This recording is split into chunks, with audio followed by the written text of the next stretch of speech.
Hello friends, welcome back to my channel. तो आज के इस वीडियो में आप देखने वाले हैं कुछ ऐसे इंपॉर्टेंट एमसीक्यू टाइप क्वेश्चन को जो कि आपके एग्जाम्स में आपको बहुत ज़्यादा हेल्प कर सकते हैं। अभी आप जानते हैं कि DSSB KGMU बिहार से बहुत सारी वैकेंसी आ रखी थी और जिसके लिए आपको एग्ज़ाम में प्रिपरेशन भी करनी है। तो चलिए अब क्वेश्चन से स्टार्ट करते हैं जिससे आपको बहुत ज़्यादा हेल्प मिलने वाला है। तो पहला क्वेश्चन यहाँ पर हमारा है, राइट सब कोस्टल इंसिजन, जिसे आप कॉकर्स इंसिजन के नाम से भी जानते हैं, is a very popular incision for biliary tract surgery specially for, यानी कॉकर इंसिजन बहुत ही जाना माना अच्छा इंसिजन है, पॉपुलर इंसिजन है जो मोस्ट कॉमनली यूज किया जाता है बिलियरी ट्रैक्ट सर्जरी में। तो ये मेनली किसके लिए करते हैं? यहाँ पे 4 ऑप्शन दिए गए हैं। पहला है गायनिकोलॉजिकल पेल्विक सर्जरी, दूसरा है अपेंडिसाइटिस, तीसरा है थोरैको एब्डोमिनल, चौथा है कॉलसिस्टेक्टमी। तो यहाँ पे कॉलसिस्टेक्टम लिखा है तो कॉलसिस्टेक्टमी होगा, एम के बाद वाई होगा, थोड़ा सा मिस्टेक है। तो इसका राइट आंसर होगा कॉलसिस्टेक्टमी। यानी कि गॉल ब्लैडर स्टोन हो जाता है या फिर गॉल ब्लैडर में बहुत टाइम से इन्फेक्शन है, तो क्या करते हैं कि गॉल ब्लैडर को निकाला जाता है। तो surgical removal of gall bladder is known as cholecystectomy. और कॉलसिस्टेक्टमी जब करेंगे तो सबसे जो मोस्ट कॉमन इंसिजन है वो है राइट सबकोस्टल इंसिजन, जिसे आप कॉकर्स इंसिजन के नाम से भी जानते हैं। यहाँ पे इसका एक्सप्लेनेशन भी दे रखा है कि ये कैसा इंसिजन है। तो ये हमारे रिबकेज के यानी राइट साइड में, हमारे बॉडी का जो राइट साइड है और वहाँ पे जो रिबकेज है उसके जस्ट बिलो जो है ये इंसिजन लगाया जाता है, जिससे कि लीवर बिलियरी ट्रैक्ट का एक्सपोजर बहुत अच्छा मिल पाता है। और गायनिकोलॉजिकल पेल्विक सर्जरी में आप जानते हैं कि वो मेनली क्या है कि लोअर एब्डोमेन और पेल्विस के एक्सपोजर के लिए इंसिजन लगाते हैं। और जो मोस्ट कॉमन इंसिजन है उसे आप केर, प्यूबिक या फिर फेनेस्टाइल इंसिजन के नाम से भी जानते हैं। और यहाँ पे मिडलाइन इंसिजन या फिर फेनेस्टाइल इंसिजन दे सकते हैं। नेक्स्ट है कि मैकबर्नी इंसिजन, जिसे आप ग्रेडिरोन इंसिजन के नाम से भी जानते हैं। ये हमारे एब्डोमेन के राइट लोअर क्वाड्रेंट में लगता है। ठीक है, ये इंसिजन जो है कहाँ, तो एब्डोमेन के राइट लोअर क्वाड्रेंट में लगता है। मेनली अपेंडिक्स रिमूवल सर्जरी में ये यूज करते हैं यानी अपेंडेक्टमी में। फिर थोरैको एब्डोमिनल जो यहाँ पे है इंसिजन, वो मेनली किसके एक्सपोजर के लिए करते हैं, तो चेस्ट और एब्डोमिनल कैविटी में। ठीक है, ये इंसिजन कहाँ लगेगा, तो चेस्ट एब्डोमिनल कैविटी पे। और इससे बहुत ही अच्छा एक्सपोजर मिल जाता है इसोफेगियल सर्जरी या फिर इस टाइप की अलग सर्जरीज़ में। तो मेनली अब हमारा नेक्स्ट क्वेश्चन है, which of the following is an example of antibiotics. तो यहाँ पे आपका 4 ऑप्शन दिया गया है जिसमें आज से आपको बताना है कि कौन सा एक एंटीबायोटिक का एग्जाम्पल है। तो पहला है पिपराजीन, दूसरा है निट्राजेपाम, तीसरा है एमोक्सिसिलिन और चौथा है पैरासीटामोल। तो इसमें हमारा राइट आंसर क्या होगा, तो third option is the right answer, amoxicillin. Amoxicillin क्या है, तो एक तरह का एंटीबायोटिक है। तो मेनली ये जो एंटीबायोटिक है एमोक्सिसिलिन, वो बैक्टीरियल इन्फेक्शन को ट्रीट करने के लिए दिया जाता है। मेनली ये बैक्टीरिया को किल कर देता है या फिर उसके ग्रोथ को रोक देता है।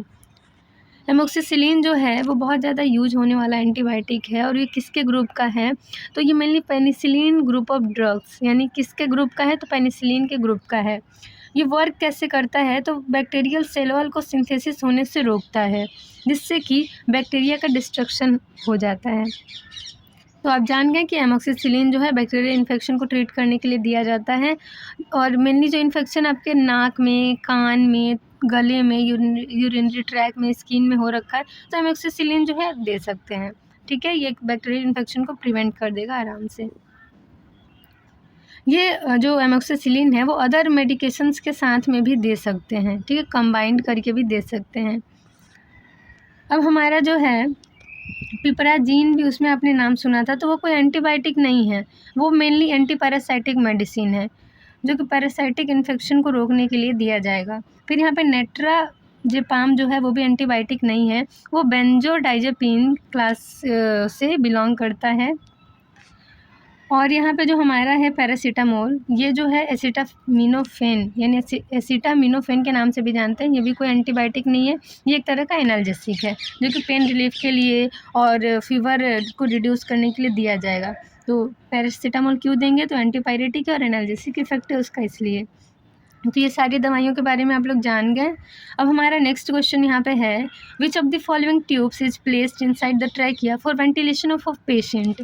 यानी कि कोई मरीज आपका वेंटिलेशन पे है, ठीक है, तो वेंटिलेशन उसको प्रोवाइड करना है। कोई मरीज है बहुत ही क्रिटिकल कंडीशन है उनकी और उनको वेंटिलेशन पे रखना है, तो उनका जो है ट्रैकिया में एक ट्यूब डाला जाएगा। तो उस ट्यूब का नाम क्या है? तो पहला आपका यहाँ पे ऑप्शन दिया गया है गैस्ट्रिक लावाज ट्यूब, दूसरा ऑप्शन दिया गया है ट्यूबरक्यूलिन सिरिंज, तीसरा ऑप्शन यहाँ दिया गया है इंसुलिन सिरिंज, और चौथा ऑप्शन यहाँ पे हमारा है इंडोट्रैकियल ट्यूब। तो यहाँ पे हमारा राइट आंसर होगा क्या? तो इंडोट्रैकियल ट्यूब। मेनली आपने सुना होगा कि इंट्यूबेशन किया जाता है, तो इंट्यूबेशन एक ऐसा प्रोसेस ही है जिसमें कि ईटी ट्यूब यानी इंडोट्रैकियल ट्यूब को ट्रैकिया में यानी हमारे विंड पाइप में प्लेस किया जाता है, और इससे बहुत ही अच्छा सपोर्ट पेशेंट को मिल पाता है, ठीक है। तो वेंटिलेशन पे हो जाएगा पेशेंट, तो उनको जो है ऑक्सीजन सपोर्ट दिया जाएगा, सारी मेडिकल गैसेज जो भी उनको ज़रूरत है वो वहाँ से प्रोवाइड की जाएगी, और उनको ब्रीदिंग सपोर्ट भी प्रोवाइड किया जाएगा। तो यहाँ पे आपने देख लिया कि इंडोट्रैकियल ट्यूब एक तरह का मेडिकल डिवाइस है जो कि हमारे नाक के थ्रू या फिर मुंह के थ्रू ट्रैकिया में इंसर्ट किया जाता है, जो कि हमारे ओपन एयरवे को मैनेज करता है और ऑक्सीजन डिलीवर करता है लंग्स को, ठीक है। ये क्रिटिकल केयर सेटिंग में मेनली या फिर सर्जरी के दौरान इस्तेमाल में लाया जाता है। तो इतना बेसिक नॉलेज आपके लिए बेस्ट है, ठीक है। अब हमारा गैस्ट्रिक लवाज ट्यूब के बारे में थोड़ा सा जान जाएं, तो इसको स्टमक पंप ट्यूब के नाम से भी जानते हैं। आपके स्टमक में कोई ऐसा कंटेंट है जो कि आपके लिए हार्मफुल है और स्टमक को क्लियर करना है, कंटेंट को बाहर निकालना है पेट से, या फिर आपने कोई ड्रग्स का ओवरडोज ले लिया है, कोई चीज़ ओवरडोज हो गया है, आपने जहर पी लिया है, तो उस टाइम में भी गैस्ट्रिक लवाज किया जाता है। गैस्ट्रिक लवाज को अगर समझे आसानी से तो पेट को धुल देना, यानी कि आपके जो है स्टमक वॉश करना, तो मेनली जो है स्टमक पंप ट्यूब के नाम से भी जानते हैं। स्टमक के कंटेंट को निकालने के लिए हमारा जो है गैस्ट्रिक लवाज ट्यूब का यूज करा जाता है। तो आप यहाँ पे ये समझ गए। अब इसको कैसे इंसर्ट करते हैं, तो मुंह के थ्रू या नाक के थ्रू आप इसको जो है स्टमक में डाल देते हैं, ठीक है। ट्रैकिया से होते हुए ये नहीं जाता है, इसोफेगस से होते हुए स्टमक में जाएगा। ट्यूबरक्यूलिन सिरिंज के बारे में थोड़ा सा नॉलेज ले लें, तो एक तरह का छोटा सा सिरिंज होता है जो कि ट्यूबरकुलोसिस आपने सुना होगा, टीबी जो बीमारी है उसमें ट्यूबरक्यूलिन जो है पेशेंट को दिया जाता है। तो ट्यूबरक्यूलिन देने के लिए ये छोटा सा जो स्मॉल सिरिंज है जिसको आप ट्यूबरक्यूलिन सिरिंज के नाम से जान रहे हैं उससे दिया जाता है। तो मेनली ट्यूबरक्यूलिन को देने के लिए ट्यूबरक्यूलिन सिरिंज का यूज करते हैं, ठीक है। तो टीबी के टेस्ट के लिए स्किन टेस्ट करते हैं ना टीबी में, तो ये जो है ट्यूबरक्यूलिन इसी सिरिंज के थ्रू डालते हैं। इसको आप सबक्यूटेनियस या इंट्राडर्मली आप दे सकते हैं। अब हमारा है कि इंसुलिन सिरिंज, तो इंसुलिन सिरिंज ऐसे डिज़ाइन ही किया गया है कि वो बहुत ही आसानी से डायबिटिक पेशेंट को इंसुलिन दिया जाता है, ठीक है। जिसको डायबिटीज़ हो गया है, मधुमेह के रोगी हैं, उनको जो है इंसुलिन दिया जाता है इंसुलिन सिरिंज से। ये मेनली सबक्यूटेनियसली दिया जाता है, ठीक है। तो ये आपका हो गया कंफर्म। अब हमारा नेक्स्ट क्वेश्चन है, what is the waste containing pharmaceuticals that are expired और no longer needed known as. तो आपको बताना है कि जो मेडिसिन जो है ख़राब हो गए हैं, एक्सपायर हो गए हैं, मतलब उसका एक्सपायरी डेट है, ठीक है, अब उसका यूज़ तो करेंगे नहीं, और जो दवाइयों का आपको यूज़ नहीं करना है, पड़े हुए हैं, एक्सपायर्ड हैं, बेकार हैं, तो उनको आप किस डस्टबिन में डिस्कार्ड करेंगे, तो वो किस तरह के वेस्ट में आएंगे, ठीक है, वो आपको बताना है कि वो किस तरह के वेस्ट में आएंगे। पहला है वेस्ट कंटेनिंग हैवी मेटल्स, दूसरा ऑप्शन है रेडियो एक्टिव वेस्ट, तीसरा ऑप्शन है जेनोटॉक्सिक वेस्ट, चौथा ऑप्शन है फार्मास्यूटिकल वेस्ट। तो मेनली फार्मास्यूटिकल से रिलेटेड है, तो आपको इसी से अंदाज़ा लग गया होगा कि ये एक तरह का फार्मास्यूटिकल वेस्ट है। तो फोर्थ ऑप्शन इस क्वेश्चन का राइट आंसर होगा यहाँ। और ये किस डस्टबिन में डिस्कार्ड करे जाएंगे, तो मेनली येलो डस्टबिन में। तो यहाँ पे हमारा जो है ये आप समझ गए हैं। यहाँ पे अगर आप और सारी चीज़ों के बारे में थोड़ा सा नॉलेज लेना चाहते हैं और सारे पॉइंट्स को लेकर, तो यहाँ पे रेडियो एक्टिव वेस्ट जो होते हैं वो रेडियो एक्टिव मटेरियल कंटेन करते हैं जो कि न्यूक्लियर रिएक्टर या फिर मेडिकल ट्रीटमेंट या फिर किसी रिसर्च फैसिलिटीज़ वगैरह से जनरेट हुए हैं। ये हजार्डस होता है क्योंकि इसके पास रेडियो एक्टिव प्रॉपर्टीज होती हैं। ये कैंसर का कारण भी बन सकता है या फिर कोई अदर हेल्थ रिलेटेड इशू जो है आपको कर सकता है, तो इससे आपको बचाव करना है अपना। तो मेनली जो है यहाँ पे आप देख सकते हैं कि फार्मास्यूटिकल से रिलेटेड हमारा क्वेश्चन था, तो उसका आंसर था कि ये फार्मास्यूटिकल वेस्ट में आएगा और ये येलो डस्टबिन में डिस्कार्ड करे जाएंगे। फिर आपका जेनोटॉक्सिक वेस्ट तो जो था वो ऐसा सब्सटेंस इंक्लूड करता है जो कि आपका जेनेटिक म्यूटेशन कॉज करेगा या फिर कैंसर या फिर बर्थ डिफेक्ट का कारण बनता है। ये वेस्ट जो है मेनली हजार्डस होते हैं, ठीक है, जिसके पास ये एबिलिटी होती है कि वो हमारे डीएनए को डैमेज कर दे और हमारे फ्यूचर जनरेशन को वो प्रभावित करता है। ठीक है, तो यहाँ तक आप समझ गए। नेक्स्ट हमारा क्वेश्चन है, which of the following method of sterilisation is used for needles and glass syringes. तो मेनली आप यहाँ देख रहे हैं कि जो नीडल्स होते हैं, ग्लास सिरिंज होते हैं, तो उनको किस तरीके से, किस मेथड से स्टेरिलाइज करेंगे। तो यहाँ पे आपका जो 4 ऑप्शन दिए गए हैं, पहला है हॉट एयर स्टेरिलाइजेशन, दूसरा है ऑस्मोटिक प्रेशर, तीसरा है लायोफिलिजेशन और चौथा है डीप फ्रीजिंग। इसमें राइट आंसर हमारा होगा A option, hot air sterilisation. तो हॉट एयर स्टेरिलाइजेशन से ही मेनली आपका जो है जो भी ग्लास ट्यूब्स हैं, नीडल्स हैं, उन सबको स्टेरिलाइज करा जाता है। मेनली इसमें जो टाइमिंग होती है वो 60 मिनट्स से 90 मिनट्स होता है, जहाँ तक मुझे याद है। तो आप इसको एक बार सर्च भी कर लीजिएगा कि हॉट एयर स्टेरिलाइजेशन का डिटेल जो है। तो यहाँ पे आपका हो गया ये क्वेश्चन। अब हम लोग जो है नेक्स्ट क्वेश्चन को देखते हैं। तो हॉट एयर स्टेरिलाइजेशन देखिए, यहाँ पे मैंने बताया ना कि 60 to 90 मिनट्स यानी 1 से 2 घंटे के लिए करते हैं। हाई टेम्परेचर पे ड्राई हीट स्टेरिलाइजेशन है ये, और इसका जो टेम्परेचर है वो 160 से 170 डिग्री सेल्सियस है। कितने टेम्परेचर पे ड्राई हीट स्टेरिलाइजेशन यानी कि हॉट एयर स्टेरिलाइजेशन करते हैं, तो 160 से 170 डिग्री सेल्सियस पे 1 से 2 घंटे के लिए। ठीक है, यहाँ पे आप समझ गए, निडल और ग्लास सिरिंज इससे स्टेरिलाइज कर दिए जाएंगे। इससे स्पोर्ट्स भी आसानी से मर जाते हैं। ठीक है, और ऑस्मोटिक प्रेशर जो है स्टेरिलाइजेशन से कोई भी उसका लेना देना नहीं है, और लायोफिलिजेशन का भी इससे कोई लेना देना नहीं। ये मेनली फ्रिज ड्राइंग के लिए, मेनली इसका फ्रिज ड्राइंग से ही आप समझ रहे हैं कि इसका कोई स्टेरिलाइजेशन से ज़्यादा लेना देना नहीं है। डीप फ्रीजिंग जो है वो भी मेनली आइटम्स को स्टोर करने के लिए यूज करे जाते हैं, उसका भी स्टेरिलाइजेशन से कोई लेना देना नहीं है। नेक्स्ट क्वेश्चन हमारा है, which of the following vein is not used for peripheral cannulation. तो आपको बताना है कि पेरिफेरल कैन्युलेशन के लिए कौन सा वेन यूज में नहीं लेते हैं। तो पहला है क्यूबाइटल वेन, दूसरा है सिफिनस वेन, तीसरा है एक्सटर्नल जुगुलर वेन और चौथा है सबक्लेवियन वेन। राइट आंसर यहाँ पे होगा हमारा डी ऑप्शन यानी 4th ऑप्शन, सबक्लेवियन वेन। तो पेरिफेरल कैनुलेशन में क्या होता है कि कैनुला इंसर्ट किए जाते हैं वेन में, और ये ऐसे वेन में लोकेट मतलब आपका जो है ये इंसर्ट करा जाता है जो कि हमारे बॉडी के पेरिफेरी में हो, यानी कि लिम्स में हो, हाथ या पैर में, दोनों साइड के। तो यहाँ पे सबक्लेवियन वेन जो है वो पेरिफेरल कैनुलेशन के लिए यूज़ नहीं करते हैं, क्योंकि ये एक तरह का सेंट्रल वेन है जो कि हमारे क्लेविकल, कोलर बोन के नीचे जो है लोकेट होता है। क्लेविकल के पास हमारा सबक्लेवियन वेन है, तो ये तो सेंट्रली है, ना कि ये पेरिफेरल है। तो आपका राइट आंसर ये हो गया, आप इसको याद कर लीजिएगा। सिफिनस वेन, क्यूबाइटल वेन और आपका एक्सटर्नल जुगुलर वेन, ये सारी चीज़ें आपको याद कर लेनी है। ये हमारे लिम्स में है और पेरिफेरल कैन्युलेशन के लिए यूज में लिए जाते हैं। नेक्स्ट क्वेश्चन यहाँ पे हमारा है, which of the following is not the benefit of non invasive ventilation, ventilation with a face mask. ठीक है, तो यहाँ पे क्वेश्चन हमारा है कि नॉन इन्वेजिव वेंटिलेशन का बेनिफिट में नहीं है। इनमें से 4 ऑप्शन में से कोई एक ऑप्शन है, वो आपको बताना है। You may be able to talk and swallow. ठीक है, you may need less sedative and pain medicine. It increases some risks such as pneumonia that are associated with a breathing tube. It allows you to cough. तो यहाँ पे हमारा right answer होगा 3rd option, it increases some risk such as pneumonia that are associated with a breathing tube. तो ये आप समझ गए हैं कि इसका राइट आंसर 3rd ऑप्शन होगा। तो नॉन इन्वेजिव वेंटिलेशन का थोड़ा सा मतलब समझ लेते हैं। NIV का मतलब ये एक तरह का मेथड है जिससे कि पेशेंट सांस लेता है, ठीक है, उनको ब्रीदिंग सपोर्ट प्रोवाइड किया जाता है without the need for intubation. यहाँ पे पेशेंट का जो इंडोट्रैकियल ट्यूब है वो ट्रैकिया में नहीं डाला जाता है, मेनली मास्क से उनको, फेस मास्क लगा के और उनको एयर और ऑक्सीजन जो है प्रोवाइड किया जाता है। तो मेनली जो है ये आप समझ गए कि NIV क्या है, नॉन इन्वेजिव वेंटिलेशन क्या है। तो इसमें इंट्यूबेशन नहीं करते हैं, फेस मास्क से ही पेशेंट को जो है उनकी ज़रूरी जो भी गैसेज है वो डिलीवर करते हैं।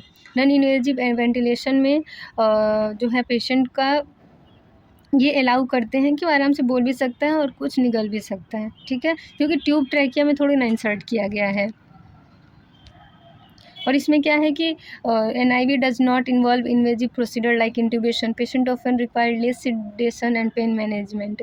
तो मेनली जो है उनका ट्यूब तो डाला नहीं गया है, मास्क लगा के उनको जो है गैस डिलीवर किए जा रहे हैं, तो उसमें उनको जो है कोई ज़्यादा सिडेशन की ज़रूरत नहीं होती है, ना ही ज़्यादा उनका पेन मैनेज किया जाता है, क्योंकि उनको ज़्यादा कॉम्प्लिकेशन या साइड इफ़ेक्ट होते नहीं हैं इससे। फिर जो है non invasive ventilation allows patient to cough clear their airway, तो मेनली वो खांसी भी कर सकते हैं आराम से अपने एयरवे को, जैसे कुछ म्यूकस वगैरह आ रहा है, कफ आ रहा है, तो उसको थूक भी सकते हैं, क्लियर कर सकते हैं अपने एयरवे को। तो इस तरीके से आप समझ गए कि इसका राइट आंसर थर्ड होगा। अब नेक्स्ट क्वेश्चन की ओर बढ़ते हैं। विच of the following organism have a growth optimum between 20 degree Celsius and 45 degree Celsius, तो आपको बताना है कि कौन सा ऑर्गेनिज्म इसमें से है जिसका कि ग्रोथ जो है 20 डिग्री सेल्सियस और 45 डिग्री सेल्सियस पे हो जाता है। ठीक है, तो इसमें जो यहाँ पे है वो 4 ऑप्शन है, मेसोफिल, साइक्रोफिलो, थर्मोफिले, एसिडोफिले। ठीक है, तो ये 4 ऑप्शन है, आपको राइट आंसर बताना। तो यहाँ पे देखिए राइट आंसर हमारा मेसोफिल है इसका। तो इस क्वेश्चन को आपको याद कर लेना है कि कौन से ऑर्गेनिज्म का ऑप्टिमल ग्रोथ हो जाएगा आपके 20 डिग्री सेल्सियस और 45 डिग्री सेल्सियस के बीच में, तो ये आपका है मेसोफिल, राइट आंसर है। ठीक है, मेसोफिल एक ऐसा ऑर्गेनिज्म है जिसका ग्रोथ 20 से 45 डिग्री सेल्सियस पे हो जाता है, और इसका जो है डिटेल्स वगैरह ज़्यादा देखें तो मीजो और फिल का मीनिंग आप याद कर लीजिए कि मिडिल लविंग है। ठीक है, मॉडरेट टेम्परेचर को ये प्रेफर करते हैं। और जो यहाँ पे साइक्रोफिल्स हैं वो ऐसे ऑर्गेनिज्म हैं जो कि लो टेम्परेचर पे ही सर्वाइव कर पाएंगे, और थर्मोफिल्स जो हैं वो हाई टेम्परेचर पे ही सर्वाइव कर पाएंगे, जैसे 45 से 80 डिग्री सेल्सियस पे।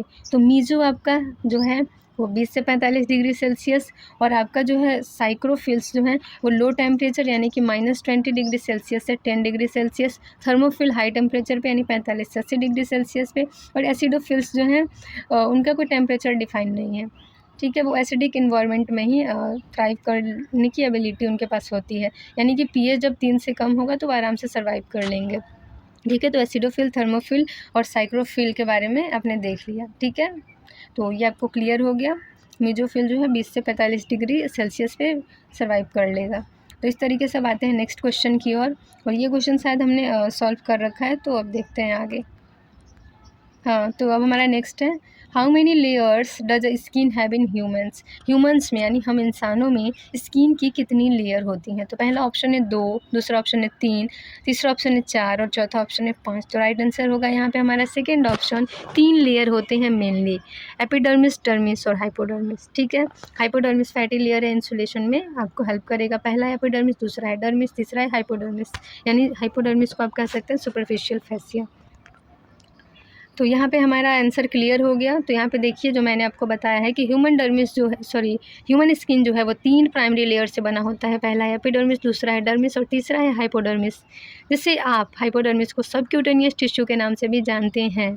हर लेयर का अपना अपना फंक्शन है, और वो जो है मेनली हमारे बॉडी को प्रोटेक्ट करता है, सेंसेशन प्रोवाइड करता है और रेगुलेशन में हेल्प करता है। Epidermis water proof barrier provide करेगा, स्किन टोन क्रिएट करेगा।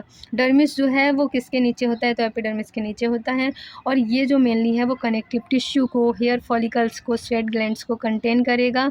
सबसे डीप जो होता है वो होता है हाइपोडर्मिस यानी सबक्यूटेनियस टिश्यू, और ये जो है फैट और कनेक्टिव टिश्यू को कंटेन करता है।